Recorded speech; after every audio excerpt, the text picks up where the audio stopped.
Hello everyone, welcome to my channel. I am Neha. आज करेंगे हम क्लास 12 बिजनेस स्टडीज़ एंड आज का हमारा टॉपिक है सेंट्रलाइजेशन एंड डिसेंट्रलाइजेशन क्या होता है। एंड गाइज, उस चैनल में हम जितनी भी वीडियोस करेंगे वो सभी एनसीईआरटी की बुक्स में से करेंगे। तो देखो, अगर हम सेंट्रलाइजेशन और डिसेंट्रलाइजेशन की बात करें तो ये रिलेटेड टर्म्स है, एक दूसरे से काफ़ी जुड़ी हुई हैं। अगर मैं कहती हूँ कि कोई ऑर्गेनाइजेशन सेंट्रलाइज्ड है, ठीक है, यानी सेंट्रलाइजेशन है अगर किसी ऑर्गेनाइजेशन में, तो इसका मतलब होता है कि डिसीजन मेकिंग अथॉरिटी यानी सारे डिसीजन कौन लेता है?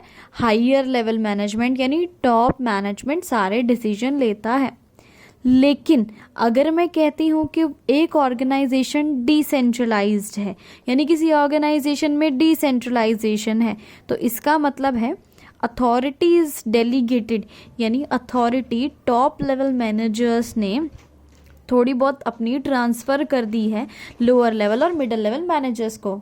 सो अगर मैं बोलती हूँ किसी ऑर्गेनाइजेशन में कंप्लीट सेंट्रलाइजेशन है यानी पूरी तरह सेंट्रलाइज्ड ऑर्गेनाइजेशन है, इसका मतलब क्या है? Concentration of all decisions making function, यानी जितने भी डिसीजन ले रहे हैं, ठीक है, वो कंसंट्रेशन का मतलब एक ही लेवल है यानी टॉप लेवल है जो सारे डिसीजंस ले रहा है। आगे एक चीज लिखी हुई है, सिनेरियो में क्या होगा? Obviate the need for a management hierarchy. यहाँ पे इस केस में क्या होगा, जब टॉप लेवल सारे डिसीजन ले रही होगी तो हमें और मैनेजमेंट हायरार्की यानी और कोई लेवल्स की इतनी ज़रूरत महसूस नहीं होगी। क्यों नहीं महसूस होगी? क्योंकि सारे डिसीजन ही जब टॉप लेवल मैनेजर्स ने लेने हैं तो बाकी लोअर और मिडिल लेवल की क्यों ज़रूरत महसूस होगी हमें भाई? ठीक है, आगे देखते हैं। अगर मैं बोलूँ कि कोई ऑर्गेनाइजेशन कंप्लीटली डिसेंट्रलाइज्ड है या किसी ऑर्गेनाइजेशन में पूरी तरह से डिसेंट्रलाइजेशन है, इसका मतलब क्या है?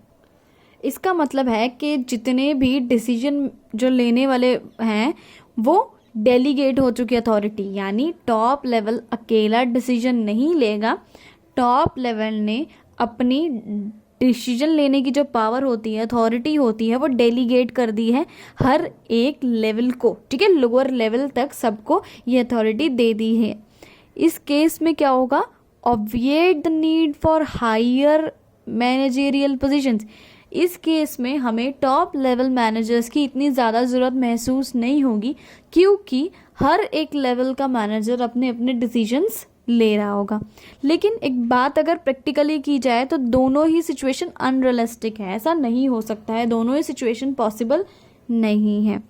कोई भी ऑर्गेनाइजेशन ना ही कंप्लीटली सेंट्रलाइज्ड हो सकती है ना ही डिसेंट्रलाइज्ड हो सकती है, यानी ऐसा नहीं हो सकता है कि सिर्फ एक लेवल जो है, टॉप लेवल जो है, सारे डिसीजंस ले, ना ही ऐसा हो सकता है कि सारे डिसीजन सारे अपनी मर्जी से ले। ठीक है, आगे देखो क्या लिखा है। जैसे जैसे ऑर्गेनाइजेशन का साइज बड़ा होता है, ऑर्गेनाइजेशन बड़ी हो जाती है, वो बहुत कॉम्प्लेक्स होती जाती है ना, उसमें डिसीजन लेना उतना ही मुश्किल हो जाता है। तो हमें क्या करना पड़ेगा इसके लिए? Move towards decentralised decision making, यानी हमें डिसेंट्रलाइजेशन को अपनाना पड़ेगा, यानी डिसीजंस जो है सब लोग मिल के लेंगे। ऐसा नहीं है कि सिर्फ टॉप लेवल मैनेजर्स लेगा, थोड़े थोड़ी पावर्स जो है हर एक लेवल के मैनेजर को दी जाएगी। जो लार्ज ऑर्गेनाइजेशंस होती हैं, बड़ी बड़ी ऑर्गेनाइजेशन होती है, अगर उनकी बात की जाए तो वहाँ पे जो एम्प्लॉयज़ होते हैं वो directly and closely involve with certain operations, यानी जैसे लोअर लेवल या मिडिल लेवल के मैनेजर्स होते हैं वो अपने अपने डिपार्टमेंट को काफ़ी सालों से जो है देख रहे होते हैं, चला रहे होते हैं, डायरेक्टली रिलेटेड होते हैं वो इस चीज़ से, मतलब डेली में वो चीज़ ये फेस करते हैं, कोई प्रॉब्लम या सिचुएशन आती है तो उनको मोर नॉलेज यानी ज़्यादा नॉलेज होती है उस काम की।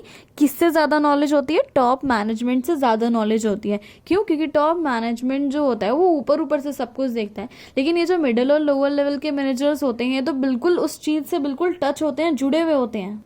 सो इसलिए जो है डिसेंट्रलाइजेशन होना चाहिए बड़ी ऑर्गेनाइजेशन में। और बात की जाए तो इन दोनों में क्या है? Need for balance between these, दोनों में बैलेंस होना चाहिए, थोड़ा बहुत सेंट्रलाइजेशन भी चाहिए, थोड़ा बहुत डिसेंट्रलाइजेशन भी होना चाहिए। सो हर एक ऑर्गेनाइजेशन में दोनों के करेक्टरिस्टिक्स होने चाहिए, सेंट्रलाइजेशन भी एंड डिसेंट्रलाइजेशन भी। सारी वीडियो खत्म हुआ। Thanks for watching this video. Please like share and subscribe.